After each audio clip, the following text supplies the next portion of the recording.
জুলেখা শুধু একা না, কিয়ামত পর্যন্ত এরকম দুর্বিসন্ধি জুলেখা দুনিয়ায় আসবে। তাদের চক্রান্ত এত ভয়ঙ্কর, শয়তানের চাইতেও ভয়ঙ্কর। সম্মানিত মা বোন যারা এসেছেন, অনেকের মন খারাপ হয় যে শুধু আমাদের পেছনে লাগে হুজুর। আমি নাগে নাই, আল্লাহ বলছেন মেয়েদের চক্রান্ত শুধু জুলাইখার না, পৃথিবীতে মেয়েদের চক্রান্ত ভয়ঙ্কর। ওরা চক্রান্ত যদি শুরু করে একটা সাজানো সংসার শেষ করে দেয়। নবীজি বলেন, আমি ইন্তেকালের আগে কথা উম্মতকে জানিয়েছি, আমি চলে যাচ্ছি, কিন্তু আমার উম্মতের জন্য সব চাইতে বড় ভয়ঙ্কর জিনিস রেখে গেলাম, নারী। কথা বলে না কেন? পড়া কোরআন শরীফের যতগুলো পড়ার আমি সব পড়েছি আমার ভার্সিটি থাকাকালীন।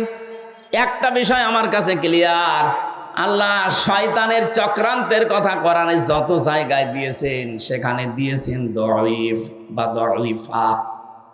ইন্না কায়দা শায়তানি কানা দঈফা।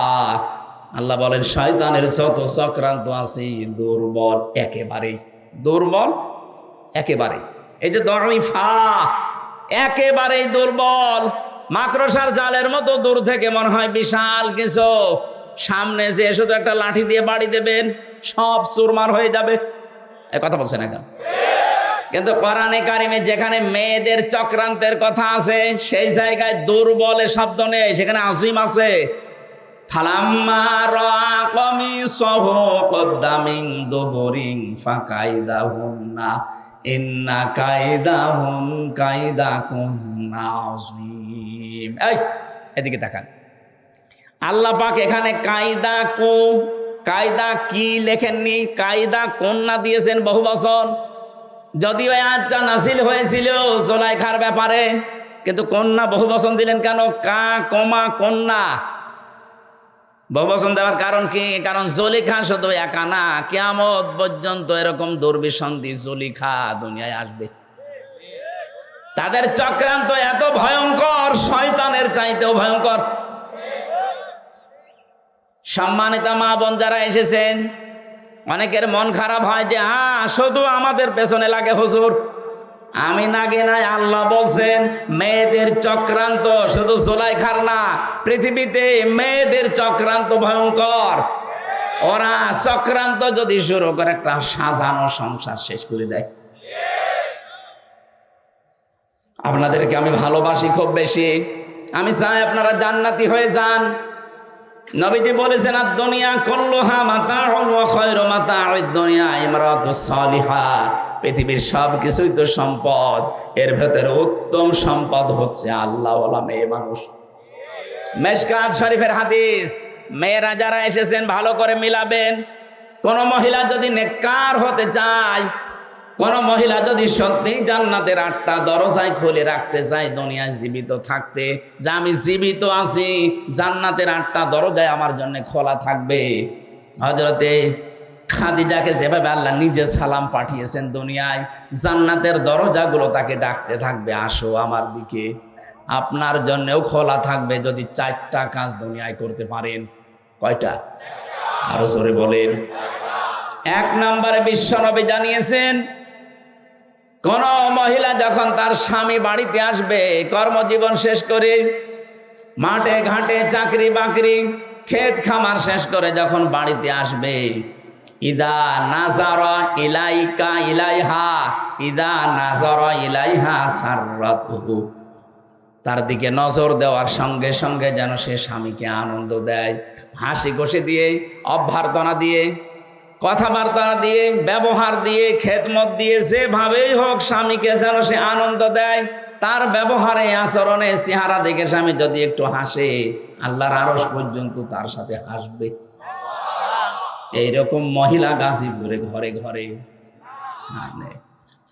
মেয়েরা কথা বললে যে রাগ করেন, দেখেন তো একটা স্বামীও বলছেন এই কি মহিলা আপনি বলেন। একটা স্বামীও তো বলতে পারত না আমারটা ঠিক আছে, কেউ বলছে না, তাও ক্যামেরা আমার দিকে ঘোরানো।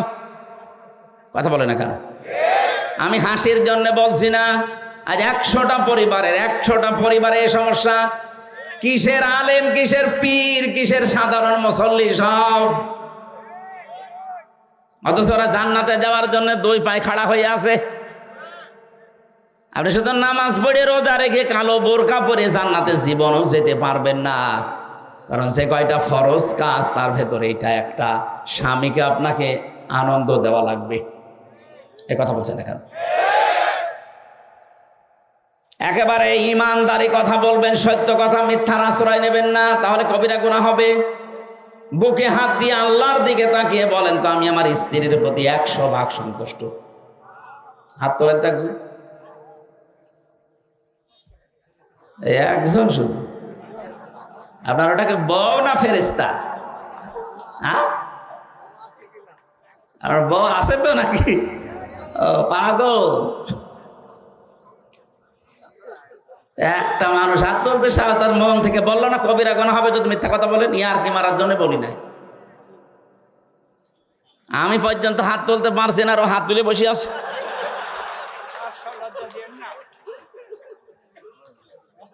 না না ভাই, চলছে এইটাই। অথচ বিশ্বনবী নিজে খাদিজাতুল কুবরার জন্য মাঝে মাঝে দোয়া করতেন, কবরের পাশে গিয়ে আল্লাহ কিয়ামতে কেউ কারো না, যখন তার স্বামী স্ত্রীকে ভুলে যাবে, সন্তান মাকে হারিয়ে ফেলবে, ওই কঠিন ময়দানেও যেন অন্তত আমার খাদিজাকে আমি ভুলে না যাই।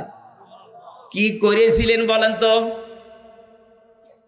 হযরতে খাদিজা বলেন, গভীর রজনীতে যতবার আমার সামনে দিনের দাওয়াত দিয়ে বাড়িতে আসতো, তার কি করে খুশি করা যায় সেই কাজে আমি নিজেকে নিয়োজিত রাখতাম। আল্লাহ সালাম এমনি পাঠায়নি, তারপর জীবন পড়ে দেখেন কি করেছিলেন স্বামীর জন্যে। জীবনে যা ছিল স্বামীর কথার বাইরে একটা কিছু করেননি, সব বলেছেন যখন আপনি চান সব আপনার জন্য দিয়ে দিলাম। আর আপনি ক্যান্সার হয়ে মরে যাবেন, ওর 14 ভরি সোনা আছে, 1 ভরি বেচতে গেলে কজ্জায় লাগে, ওই সোনা আপনি নিজেই কিনে দিয়েছেন। এক বছর কেন? দ্বিতীয় নম্বরে পেয়েছি ইদা গাবা জাওজাতিহা হাফিজাতুহু, যখন তার স্বামী বাইরে যাবে তখন ওই মহিলা নিজের যতটুকু সম্ভ্রম ইজ্জত আছে এটা হেফাজত করে রাখার চেষ্টা চালাবে। অনেক মহিলা আছে নামাজও পড়ে, রোজাও রাখে, দেখি হজও করে এসেছে, স্বামী বাইরে গেলে বাইরের পুরুষের সাথে তখন পরকীয়া প্রেমে লিপ্ত হয়। মোবাইলে তো আছে, এমনকি অন্য পুরুষকে বাড়িতে ডেকেও নিয়ে আসে। বলেন সুবহানাল্লাহ। আহা, আপনি নামাজ পড়ে, কিসের নামাজ পড়েন আপনি? আপনার এই নামাজ বাদ দিয়ে দেওয়া দরকার। নামাজ যদি আপনাকে পরপুরুষের সাথে গল্প করায় বন্ধ করতে না পারে, তো সেজদা দিয়ে সময় নষ্ট করেন কোন কারণে? কথা বলেন এখানে। আল্লাহর নবী মুহাম্মদুর রাসূলুল্লাহ 3 নম্বরে বলেন, স্বামী যদি তাকে কোনো আদেশ করে, সে স্বামীর আদেশ যদি জায়েজ হয়, ওইটা জীবন চলে গেলেও সে ওইটা মানে। ঠিক আছে, আমি নিজে স্বামী, আমি আমার ইমান থেকে বলছি, কোরআন সামনে নিয়ে। একটা মানুষ অসুস্থ হওয়ার জন্য, একটা মানুষকে অশান্তিতে থাকার জন্য আমার মনে হয় এই বাংলাদেশে 100 ভাগের 98 ভাগ দায়ী তার বউ। একটু যদি ছাড় দিয়ে চলতে পারতো যে আমার জন্য লোকটা করে নাকি, ওই জায়গায় যদি আমি থাকতাম তো 2 দিনও টিকে থাকতে পারতাম না। মাথার ঘাম পায়ে ফেলে যে লোকটা এই করে, আর আমি একটু থেকে একটু হলে আন্দাজে তার নামে উল্টাপাল্টা কথা বলে ধারণা করি। আমি এত জান্নাত পাওয়ার জন্য আশা করে আছি, কিসের জান্নাত পাবেন আপনি? আমি তো জাহান্নামী হয়ে বসে আছি। বিশ্বনবী জানিয়েছেন 4 নম্বরে যে স্বামী বাইরে থাকবে, কিন্তু ওই মহিলা নিজের স্বামীর সম্পদ এবং সন্তানকে দ্বীনের পথে চালানোর চেষ্টা চালাবে। শুধু চালানোর চেষ্টায় চালাবে না, নিজের স্বামীকে অতুইনু আলা জাওজাতিহা, অতুইনু আলা দীনি জাওজাতিহা, তার স্বামীকে সে দ্বীনের পথে চলার জন্য উৎসাহ দেবে। স্বামী যদি দিনের কোনো কাজে, ভালো কোনো কাজে আঞ্জাম দেয়, যদি তার কাছে সময় কম দিতে পারে, তখন চিন্তা ভাবনা করবে কি করে স্বামীকে আরো উদ্বুদ্ধ করা যায়। কোন মহিলা যদি সত্যি স্বামীকে উদ্বুদ্ধ করে, দিনের কাজে চলতে ফিরতে সাহায্য করে, ও বিবি হালিমা, বিবি রহিমার সাথে কিয়ামতে জান্নাতে থাকতে পারবে। নারীদেরকে আল্লাহর নবী ভয়ঙ্কর বললেন যে এদের মতো ফিতনা, এদের মতো ভয়ঙ্কর জিনিস আমি আর তোমাদের জন্য রাখলাম না। আজ তামাম দুনিয়ার দিকে তাকিয়ে আমরা যেটা দেখি সব পাপের মূল হয় মহিলা, নাই জমি জায়গা। বলেন বলেন, এখান থেকে ফিরে থাকা কত বড় কঠিন, যেহেতু কোরআন জানাচ্ছে এদের ষড়যন্ত্র বড় মারাত্মক ভয়ঙ্কর। ছোটখাটো বিষয় নিয়ে পরিবারে তুমুল আকারে এমন কিছু করে শেষে সংসারই ভেঙে যায়, অথচ বিষয়টা তেমন বড় না। আপনি মায়েকে হয়তো মায়ের জন্য 1000 টাকা দিয়ে শাড়ি কিনেছেন, স্ত্রীর জন্য 800 টাকা দিয়ে, মাত্র 200 টাকা কম বেশি 3 দিন কথা বলে না। এ কথা বলছে না কেন? আর মেয়ে লোক যদি একবার পরিবারে রাগ করে, ও পুরুষ মানুষ মানসিক রোগী হতে বেশি দিন সময় লাগে না। ডাক্তার এখন পরীক্ষা করে জানাচ্ছে মেয়েদের জন্য স্বামীকে আনন্দ দেওয়ার যতগুলো জিনিস আল্লাহ দিয়েছেন, এই পুরুষ মানুষ মানসিক শান্তি পাওয়ার জন্য যদি মেয়েদের কাছে আসে, তার স্ত্রীর কাছে, ও সারাদিনের পরিশ্রান্ত শরীরের অর্ধেক আমার আল্লাহ দূর করে দেয়। আমার মানে হাদিসটা পুরো উল্টিয়ে ফেলেছি আমরা। সারাদিনের পরিশ্রান্ত শরীর ওর কাছে নিয়ে যাওয়ার পরে মানসিক শান্তি দূরের কথা, অর্ধেক ক্লান্তি দূর না, আরো ক্লান্তি চেপে বসে যে কি মুখ না, মনে হচ্ছে পেশা বসে আছে। এরকম বউ আছে কার বাড়ি? হাত তোলেন তো। 1 জন 2 জন, তোলেন তোলেন, কোনো ভয় নেই, ক্যামেরা আমার দিকে মারা, তোলেন হাত।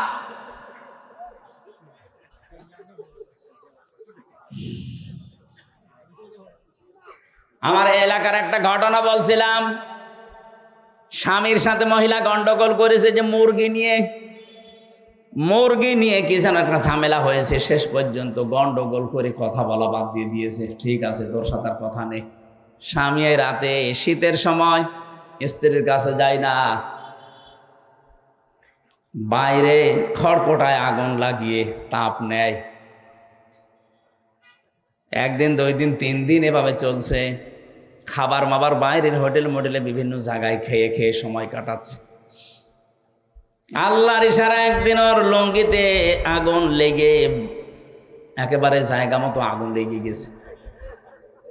স্ত্রী জ্বালানার ফাঁকা দিয়ে চিন্তা করছে যে অবস্থা, এখনো যদি কিছু না বলি ও তো সব শেষ হয়ে যাবে। কথা তো আমি বলবো না, আমার প্রেস্টিজ নষ্ট হবে।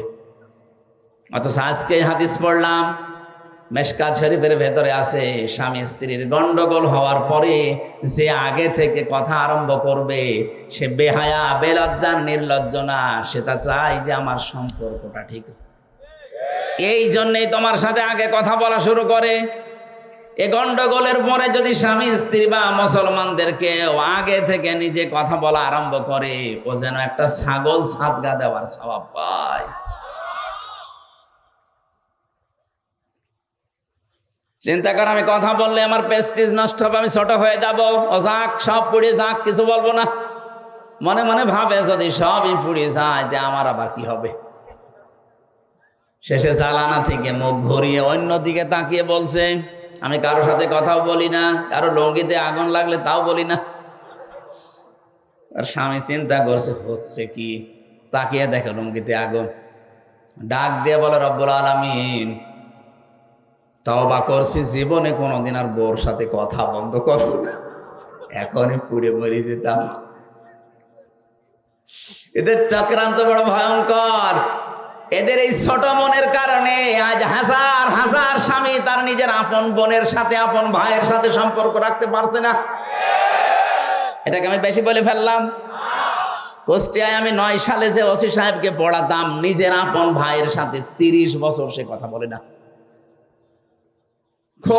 খুব বড় বিষয় না, এই বোর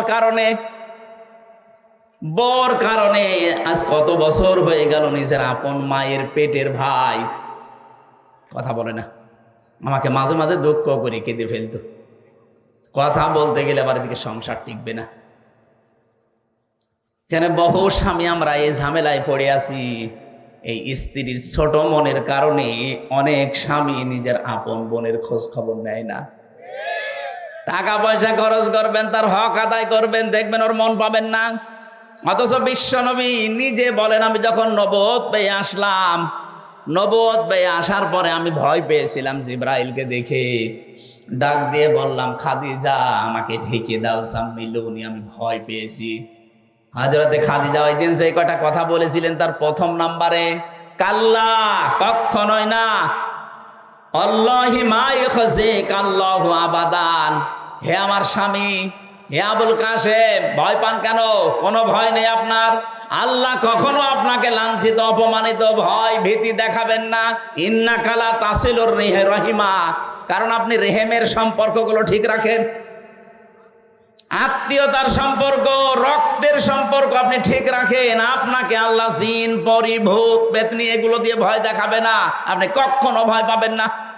স্ত্রী বলছে, অথচ এই স্ত্রীর কারণে আজ হাজারো মানুষ আমরা নিজের আপন আত্মীয়র সাথে সম্পর্ক রাখতে পারছি না।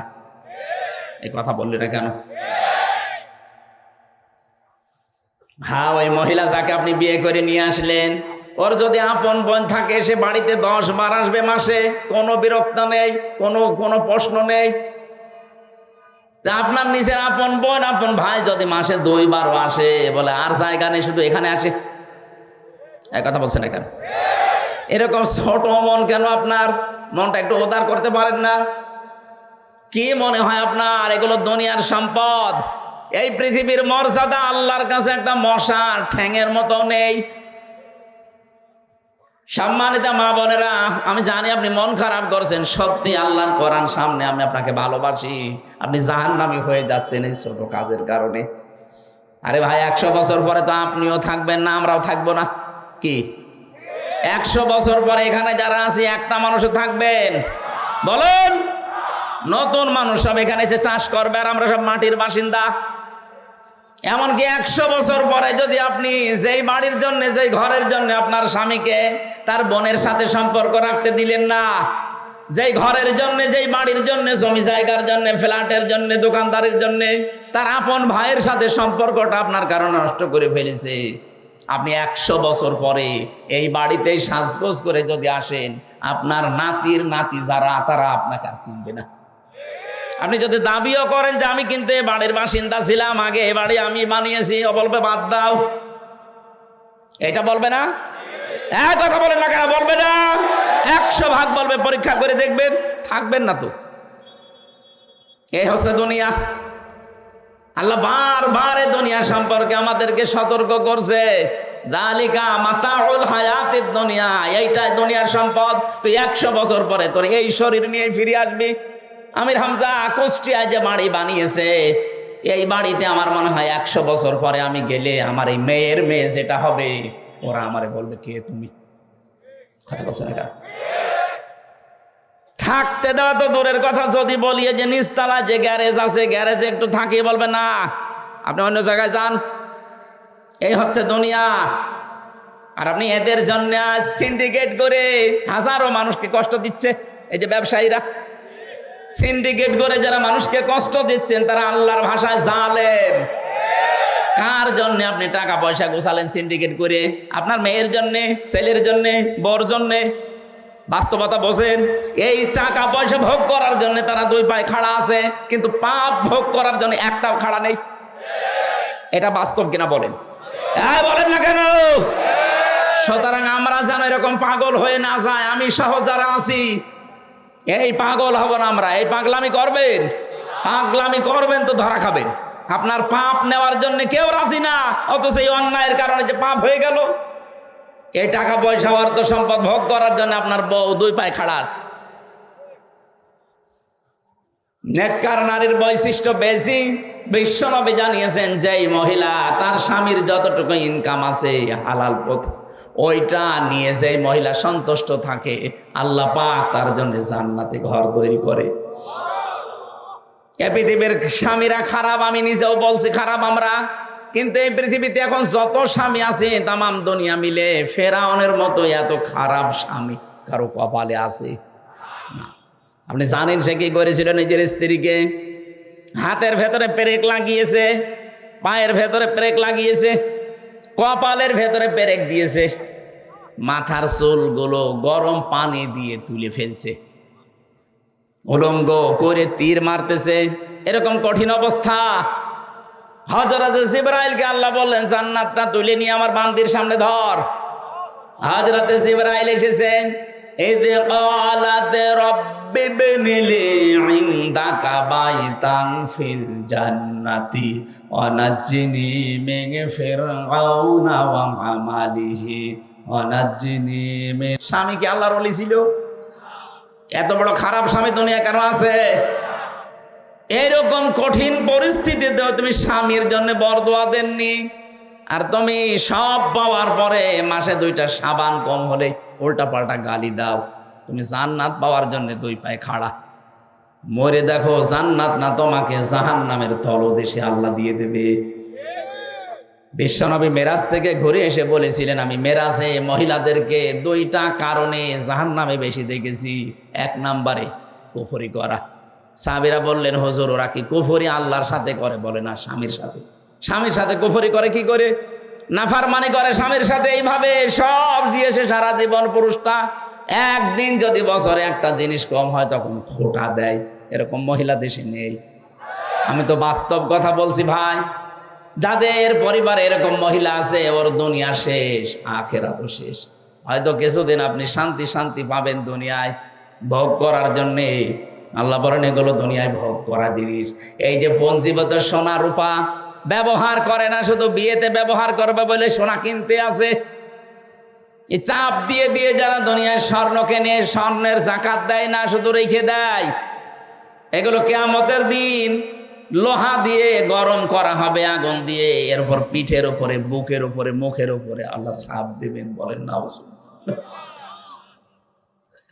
আপনার দুনিয়ায় যত সম্পত্তি আমরা দেখতে পাই না কেন, আপনার সন্তান বলেন, আপনার পঞ্জীবিত সোনা রূপা, আল খাইলিল মুসাব্বামা, পৃথিবীতে যে সাদা কপালওয়ালা ঘোড়া, এখানে ব্যাখ্যা খাইলের ব্যাখ্যায় শুধু ঘোড়া না, আধুনিক তাফসিরে খাইল মানে এই যে প্রাইভেট কার, বড় বড় বাস যেগুলো দেখতেই, প্লেন বলেন, হেলিকপ্টার বলেন, যেগুলো দেখলেই চোখ ছুড়িয়ে যায়, এগুলো সব এই খাইলের ভেতরে দ্রুত গতি সম্পন্ন যান।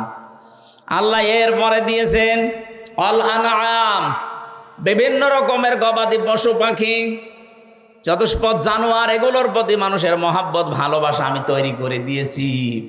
দুনিয়ায় শস্য ক্ষেত, এই যে যারা 15.5 বছর ছিল আপনি তাদেরকে একটু মিলান, তারা বাগান বাড়ি বানিয়েছিল, বিশাল বিশাল হরিণ পর্যন্ত তারা পুষত, হাতি পুষত। আমার কুষ্টিয়ার যিনি এমপি ছিল হানিফ সাহেব, আমার মনে হয় খুলনার অর্ধেক জায়গায় তার এই যে মাছের বড় বড় ঘের, খুলনা সাতক্ষীরা বাগেরহাট মিলে 1-2 বিঘা না, হাজার হাজার বিঘা উনি আল্লাহর নামে কিনেছে। কি হলো? এখন তো পালিয়ে পালিয়ে বেড়াচ্ছেন, জনগণ পেলে এখন কুকুরের মতো পিটিয়ে মারবে। কারণ ওগুলো যাদের কাছ থেকে নিয়েছিলেন সাহেব এখন তারা ফেরত নিচ্ছে। আল হার্স, এই শস্য ক্ষেত, মাছ ঘের যাই বলেন, এগুলো হার্সের ভেতরে এই খাদ্যের বিশাল ভান্ডার তৈরি করে করে এমন ভান্ডার বানিয়েছিলেন, আপনি তো ভোগ করতে বেশি পারলেন না। এই পৃথিবীতে বড় বড় জন্তু জানোয়ার আছে, তাদের চাইতে দুনিয়া আমরা বেশি ভোগ করতে পারি না। একটা হাতি খাবার খায়, আমরা 250 জন মিলে যা খাবার খাই ওই রকম খাবার লাগে হাতির। একটা তিমি মাছ এই পৃথিবীতে কয়েক টন খাবার একবারে খায়, আপনি তো 1-2 মাস মিলেও খেতে পারবেন না। তাহলে তাদের তুলনায় আমি তো বেশি খেতেও পারলাম না। কি কার জন্য কি করছেন?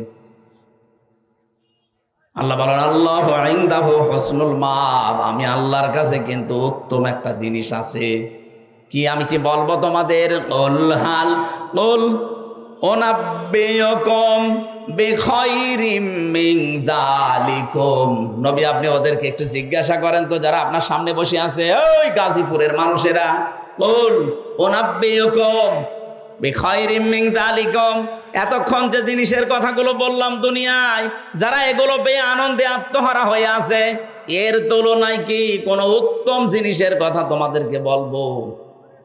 আল্লাহ বলেন কি সেটা? লিল্লাযিনা তাকাও, যারা তাকওয়া অবলম্বন করে দুনিয়ার জীবন চালায়। এখন তাকওয়া কি? তাকওয়া শব্দের ব্যাখ্যায় আমি পেয়েছি যোগ্যতা অর্জন করা লাগবে। আমি যদি এখন ম্যাট্রিক ফেল করি, আমি আকিস গ্রুপে চাকরি করি, এখনো আমি আমাদের খতিব, আমার কাছে বিভিন্ন মানুষ বলে একটু সুপারিশ যদি করে দিতেন তাহলে আমার চাকরিটা হয়ে যায়। হ্যাঁ, আমি দেব, যেহেতু মালিকের সাথে আমি থাকি, আমার কথা হয়তো বললে উনি রাখবে সম্মানে। কিন্তু আপনি ম্যাট্রিক ফেল, ওনারা নেবে বিএ পাস, আপনি ম্যাট্রিক ফেল করে বলছেন আমার জন্য সুপারিশ করেন। আমি না, আমার বাবা সুপারিশ করলো, কাজ হবে।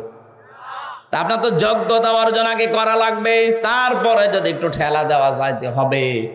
দুনিয়ায় আমাদের আসলে লিল্লাযীন আত্তাকাও, এই যে এই সমস্ত জিনিসগুলোর চাইতে যে উত্তম জিনিস আল্লাহর কাছে আছে, এটা পাওয়ার জন্য ওই মানুষগুলো দাবিদার যারা তাকওয়া অবলম্বন করে। এটা আমাদের আজ নেই, আমাদের জীবন থেকে দিন দিন এগুলো আরো হারিয়ে যাচ্ছে। ও গাজীপুরবাসী, আমি সহ যারা এসেছি এই মুহূর্ত থেকে তাকওয়ার 1 নাম্বার ব্যাখ্যা শোনেন। নিষিদ্ধ জিনিস যার কাছে আছে ওটা আল্লাহর জন্য ঘৃণা করে ছেড়ে দেওয়ার নাম তাকওয়া। যারা এতদিন ঘোষ খান, আজকে আল্লাহর নামে আল্লাহর দিকে তাকিয়ে নিষিদ্ধ কাজ এটা পায়খানার মতো ছেড়ে দেবেন। কথা বলে না কেন? যারা সুদ খান, এই যে 1000 টাকা ছেড়ে রাখে, 1000 টাকায় প্রতি মাসে আরো 200 টাকা বেশি পায়। এই এলাকায় মনে হয় এখনো নেই।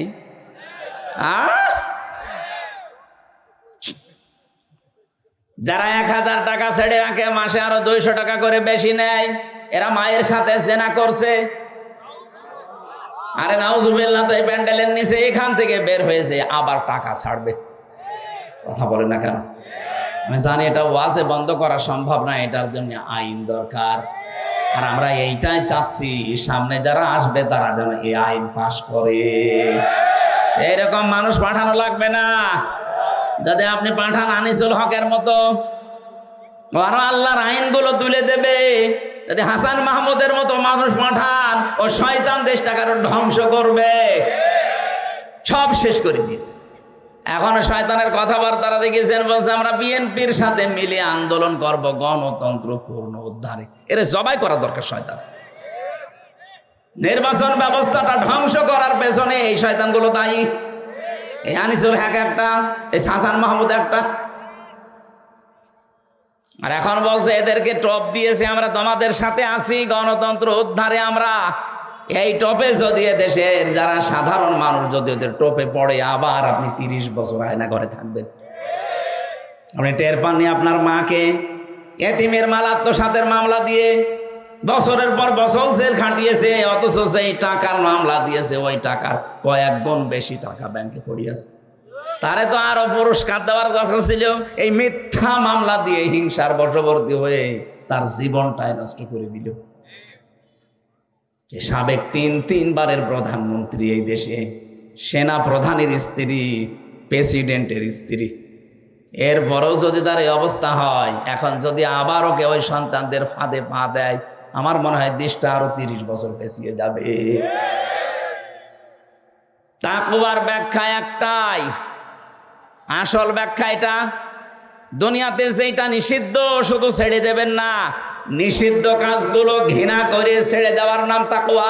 সুতরাং যাদের মোবাইলে এমন এমন দৃশ্য আছে, এমন এমন গান সেভ করা আছে যেগুলো নিজে দেখলে আনন্দ লাগে, অন্য কেউ দেখলে আপনি লজ্জা পান, এটা ছেড়ে দেওয়া লাগবে। এই কথা বলছে না কেন? বলেন বলেন। এরকম কিছু যদি মোবাইলে থাকে এক্ষুনি ডিলিট করেন, এক্ষুনি করেন। এখন থেকে ওয়াজের আমল হবে। কারা কারা ডিলিট করবেন হাত তোলেন তো। দেখি দেখে আপনার মোবাইল দেখি। ওই জয় দাঁড়িয়ালা, ওই মোবাইল নিয়ে আসো, দেখি দেখি কি আছে, দেখে তারপরে দেখি ওয়াজ। বাটন মোবাইল, এই জন্যে তুমি বলছো। গাজীপুরে মানুষ চালাক আছে।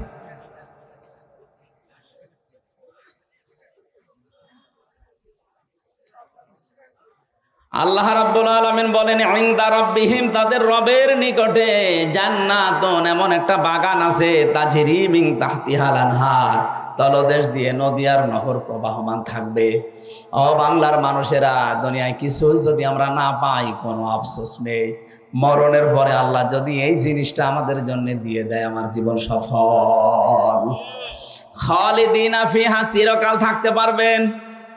ওয়াজওয়াজুম মুতাহহারা, পবিত্র স্ত্রী আল্লাহ দান করবেন। সেই মানুষগুলোর ভেতরে এই যে মাসে 3 দিন 5 দিন 7 দিন না পাক এটা থাকবে না।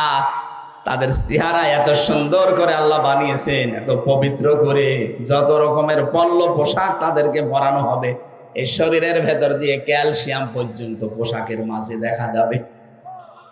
আল্লাহ জীবনে যদি আমরা কিছু না পাই, অন্তত জান্নাতের একটু জায়গা হলেও আমাদেরকে দিও, বলেন আমিন। আল্লাযীনা তাতাওয়াফাহুমুল মালায়েকাতু তাইয়্যিবিনা ইয়াকুলুনা সালামুন আলাইকুম উদখুলুল জান্নাতা বিমা কুনতুম তা'মালুন। যারা আল্লাহকে ভয় করার নীতি অবলম্বন করে দুনিয়ার জীবন কষ্ট হলেও চলবে, এই মানুষগুলো যখন মরবে পবিত্র হয়ে, তাদের পোশাকের পবিত্রতা, তাদের শারীরিক পবিত্রতা, চিন্তার পবিত্রতা, আমলের পবিত্রতা, এই পবিত্র করে করে যখন জীবনটা ফেরেশতাদের হাতে তুলে দেবে, ফেরেশতারা বলবে সালাম, শান্তি আল্লাহর বান্দা তোমার উপরে, আলাইকুম উদখুলুল জান্নাহ, এই জান্নাতে প্রবেশ করো, বিমা কুনতুম তা'মালুন, যে কাজগুলো দুনিয়ায় করতে, ওই কাজের ফলশ্রুতিতে আল্লাহ এই বাগান তোমার নামে লিখে দিয়েছে।